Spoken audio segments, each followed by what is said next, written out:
Assalamualaikum warahmatullahi wabarakatuh. Bagaimana kabarnya di pagi hari ini semuanya? Soleh aku semuanya.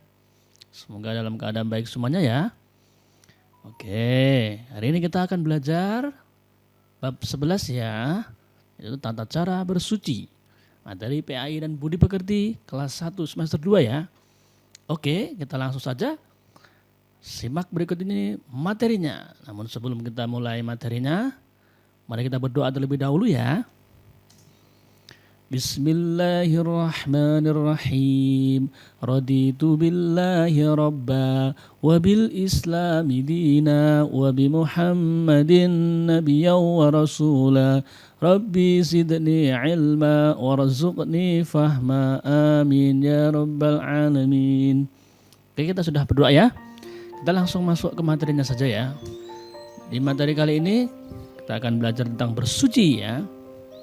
Kalian dituntut nanti agar supaya bisa paham pengertian bersuci dan juga nanti bisa mempraktekkan cara bersuci ya. Bersuci disebut juga toharoh. Apa anak-anak? Toharoh. Toharoh apa? Toharoh adalah bersuci dari hadas dan najis. Nah, sekarang kita akan bahas hadas itu apa ya. Hadas yaitu sesuatu yang menghalangi kita untuk sholat. Istilah lainnya, keadaan di mana kita diwajibkan wudhu atau mandi sebelum melaksanakan sholat. Jadi sebelum kita sholat kita harus melakukan wudhu terlebih dahulu karena kita sedang berhadas gitu ya. Jadi kalau kita berhadas maka sebelum sholat kita wajib wudhu terlebih dahulu agar supaya sholat kita sah. Seperti itu ya. Jadi hadas sesuatu yang menghalangi kita ya. Seperti itu. Kemudian hadas dibagi menjadi dua macam ya. Hadas yang menghalangi sholat tadi ya, itu ada dua macam. Yang pertama hadas kecil. Seperti apa Ustadz hadas kecil itu? Hadas kecil yaitu segala sesuatu yang mewajibkan wudhu sebelum melakukan sholat, yaitu seperti buang air kecil, buang air besar, dan buang angin. Nah, jadi kalau kita sedang buang air kecil, buang air besar, atau mungkin kentut ya, kita itu sedang berhadas kecil. Jadi kalau kita mau sholat kita harus wudhu terlebih dahulu. Seperti itu ya. Itu yang namanya hadas kecil. Kemudian yang kedua, hadas besar.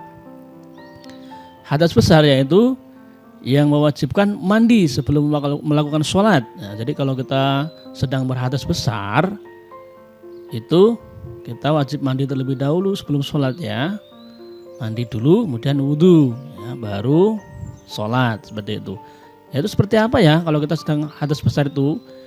Yaitu seperti jima, bersenggama, atau keluar mani saat berhubungan suami istri. Itu nanti kalau kalian sudah besar ya, kalau sudah bersuami istri seperti itu ya. Seperti itu. Dan nanti kita akan bahas ini, tidak akan kita bahas lebih detail karena nanti ini materi untuk kelas atas seperti itu ya. Oke, kita lanjut. Sekarang najis. Apa itu najis Ustadz? Najis adalah kotoran yang dapat menghalangi syahnya sholat ya. Jadi semua yang kotor-kotor itu akan menghalangi sahnya sholat. Seperti apa? Yang pertama adalah darah. Darah apapun ya, darah hewan, darah manusia, semua kalau mengenai tubuh kita ya, itu akan menghalangi sahnya sholat. Makanya harus dicuci terlebih dahulu ya jika kita terkena darah atau darah kita keluar seperti itu ya. Semua darah baik manusia maupun hewan. Nanah juga, bangkai juga ya, termasuk najis, maka harus dibersihkan sebelum kita sholat agar tidak terhalang sahnya sholat ya. Dan apalagi Ustadz? Ada kotoran. Kotoran apa ya? Kotoran manusia maupun hewan, baik air kencing maupun kotoran BAB ya. Itu semua termasuk kotor kalau mengenai tubuh kita. Kalau kita sedang BAB harus dibersihkan terlebih dahulu ya, agar sholat kita sah nanti. Kemudian akhlakul karimah, adab masuk kamar mandi ya. Teman-teman, kalau kita mau masuk kamar mandi itu ada adab-adabnya ya. Yang pertama, kita harus masuk dengan menggunakan kaki kiri terlebih dahulu ya. Kita dahulukan kaki kiri terlebih dahulu. Dan berdoa ya. Sudah hafal doanya semuanya ya? Allahumma inni a'udzubika minal khubuthi wal khaba'ith. Ya, seperti itu ya. Kemudian ketika kita sedang membuang air besar atau buang air kecil, kita harus duduk ya, atau jongkok. Jadi saat buang air kecil kita harus jongkok, tidak boleh dengan berdiri seperti itu. Kemudian yang ketiga, kita harus menggunakan tangan kiri saat membersihkan kotoran ya. Saat kita kencing, saat cebok dari buang air besar, harus menggunakan tangan kiri ya. Tangan kanannya untuk mengambil air, mengambil gayung ya. Kemudian tangan kirinya untuk membersihkan kotoran-kotoran kita tadi ya. Kemudian yang terakhir, jangan lupa disiram ya setelah buang air besar atau buang air kecil.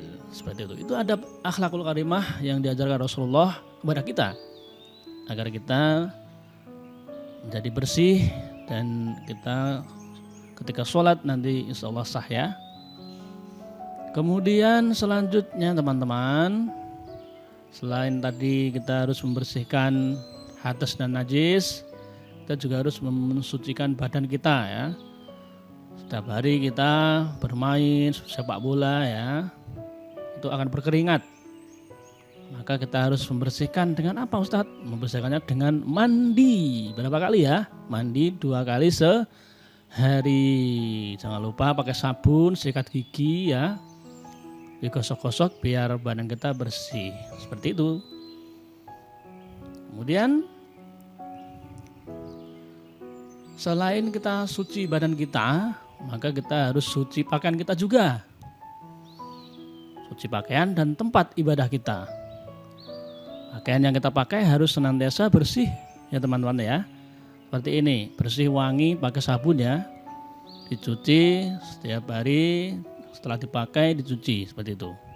Agar supaya badan kita terhindar dari kuman-kuman. Kemudian tempat tinggal kita juga harus senantiasa dibersihkan juga ya teman-teman.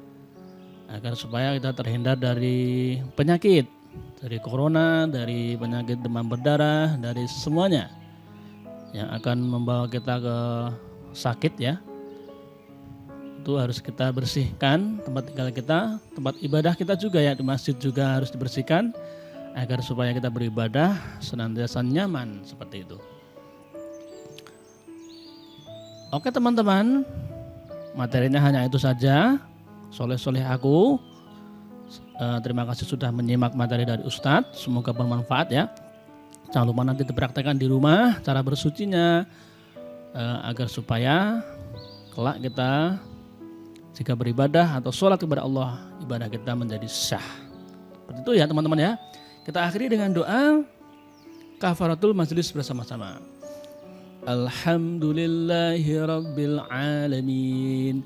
Subhanakallahumma wa bihamdika asyhadu an la ilaha illa anta astaghfiruka wa atubu ilaik. Saya akhiri dari Ustadz. Wassalamualaikum warahmatullahi wabarakatuh.